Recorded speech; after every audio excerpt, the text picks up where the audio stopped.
तराई पश्चिमी वन प्रभाग रामनगर डीएफओ हिमांशु बांगरी जी द्वारा आयोजित की गई सर्प प्रशिक्षण शिविर में सर्प विशेषज्ञ चंद्रसेन कश्यप द्वारा सांपों की जानकारी व सांपों को रेस्क्यू करने का तरीका वन कर्मियों को सिखाया गया। आइए कुछ दृश्य इससे जुड़े आपको हम दिखाते हैं।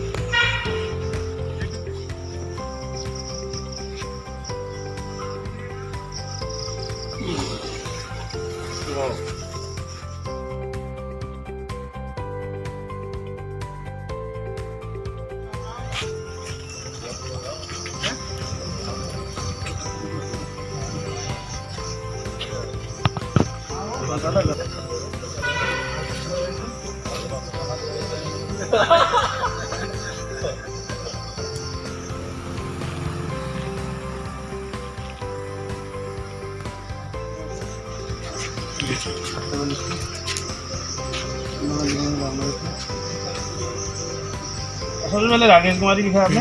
ना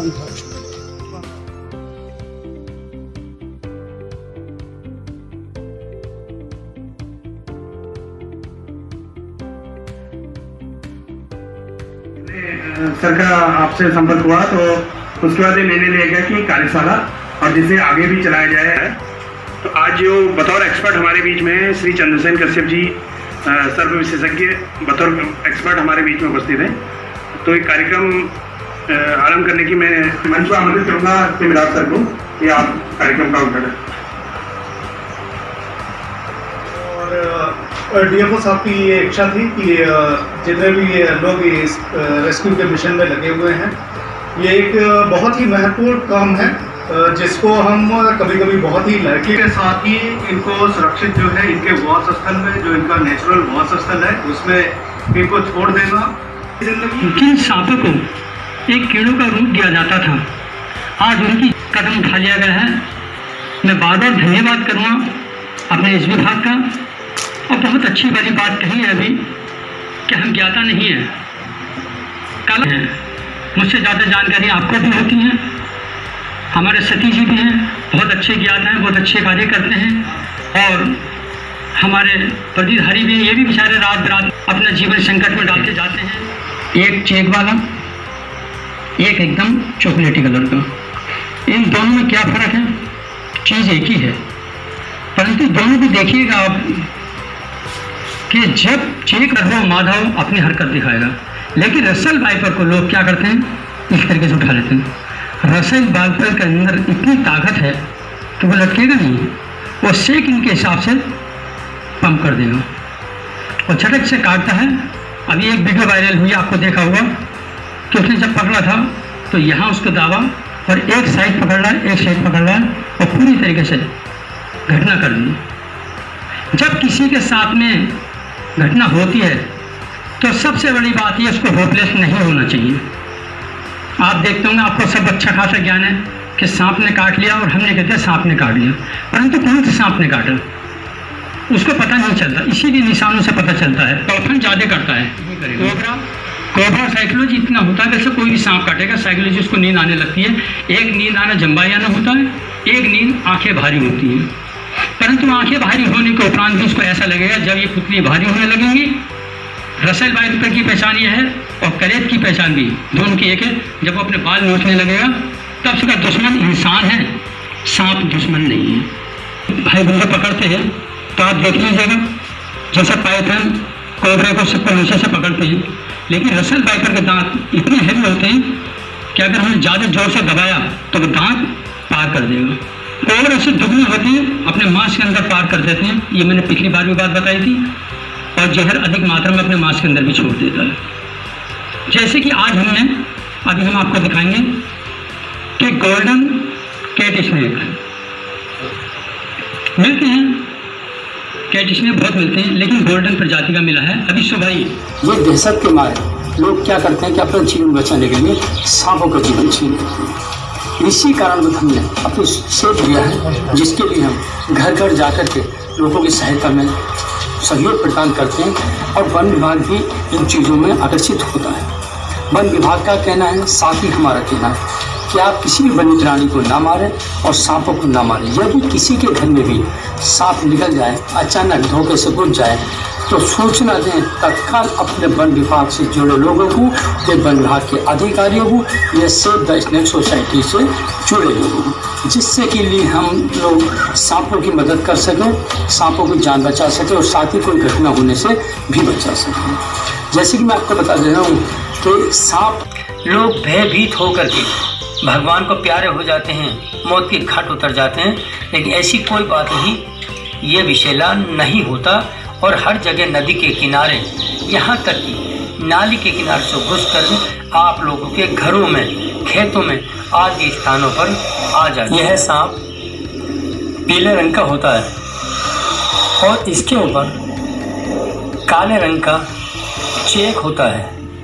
ये चेकदार होता है। वह इसकी लंबाई अधिकतम 3.5 फुट से 4.5 फुट तक की यहाँ पर पाई जाती है। इसके अंदर बिल्कुल भी जहर नहीं है, परंतु इसकी एक खूबी है कि जब ये एस नमूने बनता है और अपनी स्टाइल में आता है तो लगभग 3 से अधिक फुट दूरी पर जाकर आप लोगों पर वार करता है, आप लोगों को डरा देगा। यहाँ पे यह अक्सर पेड़ों पर, घासों में पाया जाता है, लेकिन बहुत 30 फुट की लंबाई तक जंगलों में आ जाती है। हमारे यहाँ रामनगर के अंदर बदनीश सांप अधिक से अधिक पाए जाते हैं और कहीं कोई बड़ी घटना ये नहीं करते हैं। ये आते हैं, छोटा मोटा शिकार करते हैं, अपने भोजन के लिए चीतल, खरगोश आदि जंगली जानवर को पकड़कर अपने कब्जे में लेता है। इसी प्रकार से इसको रेस्क्यू करने के समय हमें अपने आप को भी सुरक्षित रूप से इसके अंदर ये बहुत अच्छी खूबी और कला है कि ये किस तरीके से हमारे हाथों को अपने फंदे में डालता है और आहिस्ता आहिस्ता स्पंज की तरह कब्जे में करके और हमारे हाथों की हड्डियाँ तोड़ने की प्रयास करता है, कोशिश करता है, जिससे कि हमें बहुत बचा। यह सांप बहुत कलरफुल होता है, साथ ही घास में बरसात के दिनों में अधिक मात्रा में पाया जाता है। एक साथ लगभग 20, 25, 30 एक झुंड बना के पाए जाते हैं। इनकी लंबाई 1 फीट से 4 फीट तक की होती है। आज ट्री स्नेक, यह सांप सीधे स्वभाव का होता है तो लोग इसके जहर से नहीं, इसकी दहशत से मरते हैं। Number 9, red snake. ये आपका खेतों के दोस्त, आपका अपना दोस्त, जिसे धामन, घोड़ा पछाड़ के नाम से आप लोग पुकारते हैं। आप जानते हैं कि जब गेहूं, धान आदि आप लोग काटते हैं तो अक्सर ये आपके खेतों में, आपके घरों में पाया जाता है। ये आपको नुकसान नहीं पहुंचाता, बल्कि आपके घर के चूहों को अपना भोजन बना के आपके अनाज की, खेतों की रक्षा करता है। ये बहुत सीधा सांप होता है, लेकिन लोग भयभीत होकर इसकी लंबाई को देख के इसको मार देते हैं। ऐसा नहीं है। हाँ, ये जरूर है कि इसकी तेज रफ्तार घोड़ों से, गाय से, भैंसों से दौड़ने में अधिक पाई जाती है, इसीलिए इसको घोड़ा पछाड़ कहा गया है। हम लोगों ने अभी तक लगभग 7 से लेकर वेनमस स्नेक यानी कि विषैले सांप। नंबर 1, स्पेक्टिकल्ड कोबरा सांप, जिसे कि नाजा, तांबड़ा, पदम आदि के रूप में लोग कहते हैं। इन सांपों में काफ़ी अधिक मात्रा में जहर पाया जाता है। ये नदी नालों से घरों में चूहे खाने के लिए, अपना पेट भरने के लिए घरों में प्रवेश करते हैं, जिस कारण कई मानव हानि होती चली आ रही है। इनके काटे के उपरांत तुरंत यदि अच्छे डॉक्टर को नहीं दिखाया जाए तो व्यक्ति निश्चय खास बात है, आए दिन घटना को अंजाम देती है। इस सांप में ये खूबी है कि ये आवाज़ नहीं करता। सोते हुए बिस्तरों में घुसना, कपड़ों में घुसना, मनुष्य को या किसी प्राणी को देखते ही यह सांप आक्रोशित होकर आवाज़ करने लगता है। बहुत आवाज़ करने को कान लोगों को डराता है, लेकिन इतनी फुर्ती के साथ काटने में सफल हो जाता है कि कोई भी इंसान अपने आप को बचा नहीं सकता। इसकी लंबाई अधिकतम है, परंतु नगर क्षेत्र में बहुत कम आती है, क्योंकि ये घने जंगलों में, ठंडे इलाकों में पाया जाता है। खास बात, इंसान को देखकर के ये खुद ही रास्ता बदलने का प्रयास करता है। अभी तक कोई घटना काटे की सुनने में नहीं आई, जबकि इसके अंदर कई गुना अधिक मात्रा में जहर पाया जाता है।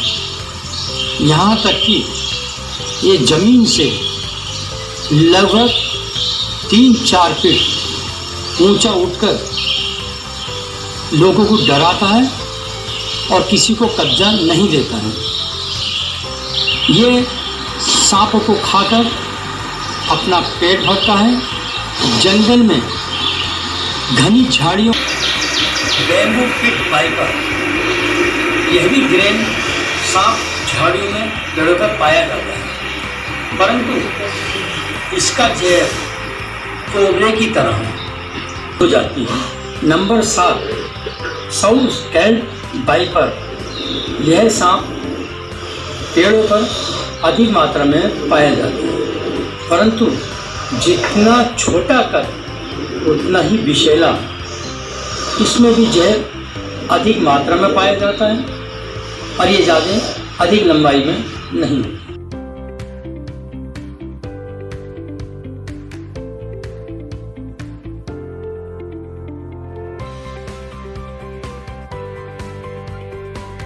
भागेगा। तो अगर वो स्पेक्ट नहीं खोलता है तो आपको थोड़ा सा पोज आगे बढ़ा देंगे सर। बैठे हुए में भी उसका हल्का सा स्पेक्ट बिल्कुल खुलेगा, जैसे आप देख रहे फन के जहां से वो हल्का खुलना स्टार्ट हो गया, वहां आपको उसके फन के ऊपर एक स्पेक्ट पूरे बोलते हैं। आंखें बनी हो, चाहे सिंगल आंख बनी हो, चाहे वो मोनोक्लेट हो, चाहे स्पेक्टिकल हो, या उस पर एक रोज बना होता है, जैसे त्रिशूल होता है तो बीच वाली डंडी नहीं होती, साइड का एक रो बना होता है, उसे देख के भी आप इसे पहचान। थोड़ा आगे बढ़ा दी तो जहां भी मिलेगा ज्यादातर होगा कि उसका कलर आपको मटियाला कलर मिलेगा, जैसे बादामी कलर होता है, तो आप उससे भी पहचान सकते हैं। कोबरा की नॉर्मल है कि आप जब भी उसे रेस्क्यू करेंगे, थोड़ा सा अगर आप स्टिक टोंग वगैरह लगाओगे तो वो आवाज, उसका जैसा हैबिटेट एरिया होगा उस हिसाब से। अगर ये केचली में होगा तो और ज्यादा डार्केज लगेगा। इसका आप स्पेक्ट देखने में थोड़ा आपको प्रॉब्लम होगी कि इसके पीछे कुछ है। तो रेयर करेंज में दो बैंड यहाँ पर है, वो क्रॉस थोड़ा सा स्पेस होगा, फिर 2 बैंड होंगे, वो आगे आपकी रेयर करेंज रहेगा जहां तक है। ये भी आपको दिख रहा होगा, 2 बैंड आपस में मिलके आ रहे हैं। ये सफेद रंग के जो धारियां अन्यथा नहीं हो पाया और वो वायरस बढ़ता जा रहा है तो आपको हाथ काटना पड़ सकता है या पैर काटना पड़ सकता है। ऐसा रसल वाइपर में होता है, कहते हैं उसमें भी हमारा इतना जहरीला, इतना ज्यादा वेनम नहीं होता जो आदमी को मार दे। जैसे हमारे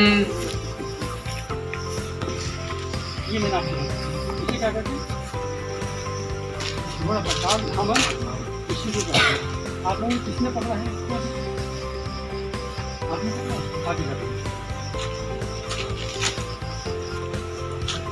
मेरे हाथ से निकलेंगे, मैं छोड़ रहा हूँ, मान लीजिए आपको सोचते नहीं, ठीक, आपको सोचना नहीं है और आप सोचते से काट के पकड़ने जाएंगे, ये आपका पक्की है।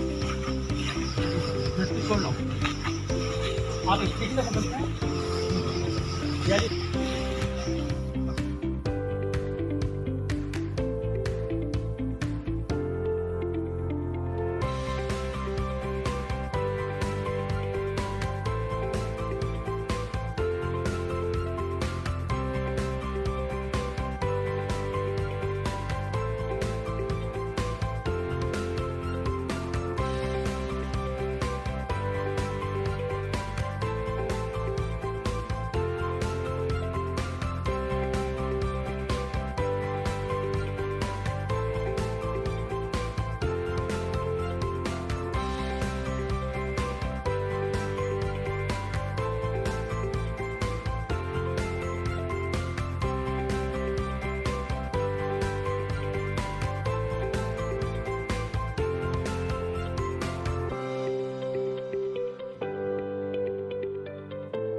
क्या आपको मिला?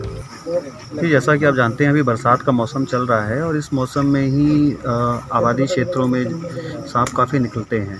तो जब ऐसे सांप निकलते हैं तो उसमें हमें स्टाफ को रेस्क्यू करने जाना होता है उनको वहाँ पर। तो रेस्क्यू करने के दौरान चूँकि कई सांप जहरीले भी होते हैं तो स्टाफ को कैसे रेस्क्यू किया जाता है, कैसे आइडेंटिफ़ाई किया जाता है, जानना काफ़ी ज़रूरी होता है। तो उसी के लिए आप आज कश्यप जी जो हैं, जो स्नेक एक्सपर्ट हैं रामनगर के, उनको बुलाया गया है और उनके माध्यम से ट्रेनिंग आयोजित की गई। इसमें WWF का भी सहयोग रहा है, जिसमें स्टाफ को यही बताया गया कि स्नेक आइडेंटिफ़ाई कैसे किया जाता है, कैसे रेस्क्यू किया जाता है और कैसे उसे सेफली जंगलों में छोड़ा जाता है। तो इस संदर्भ में ट्रेनिंग कराई गई है। कैसे बताइए? तो ये सांपों के साथ साथ जो है जो उसके रेस्क्यू करते हैं, आजकल जैसे बरसात का मौसम चल रहा है तो बहुत सारे सांप इधर उधर आ जाते हैं, घरों के पास में आ जाते हैं, खेतों में आ जाते हैं। तो उनको बचाने के लिए हमारे वन विभाग के जो लोग हैं, कर्मठ लोग हैं, और ये लोग उनको रेस्क्यू करते हैं। तो कभी कभी जो है अनहोनी हो जाती है, तो उस अनहोनी को जो है दूर करने के लिए हमारे रामनगर में जो हम लोकल एक्सपर्ट हैं चंद्रसेन कश्यप जी, तो उनको जो है एज अ रिसोर्स पर्सन इस मीटिंग में DFO साहब के माध्यम से बुलाया गया था और उनको जो है सांपों को कैसे पकड़ा जाए सेफली और कैसे उनको रेस्क्यू किया जाए और उनके प्राकृतिक वास स्थल में कैसे छोड़ा जाए, वो सारे प्रोटोकॉल जानने के लिए ये वर्कशॉप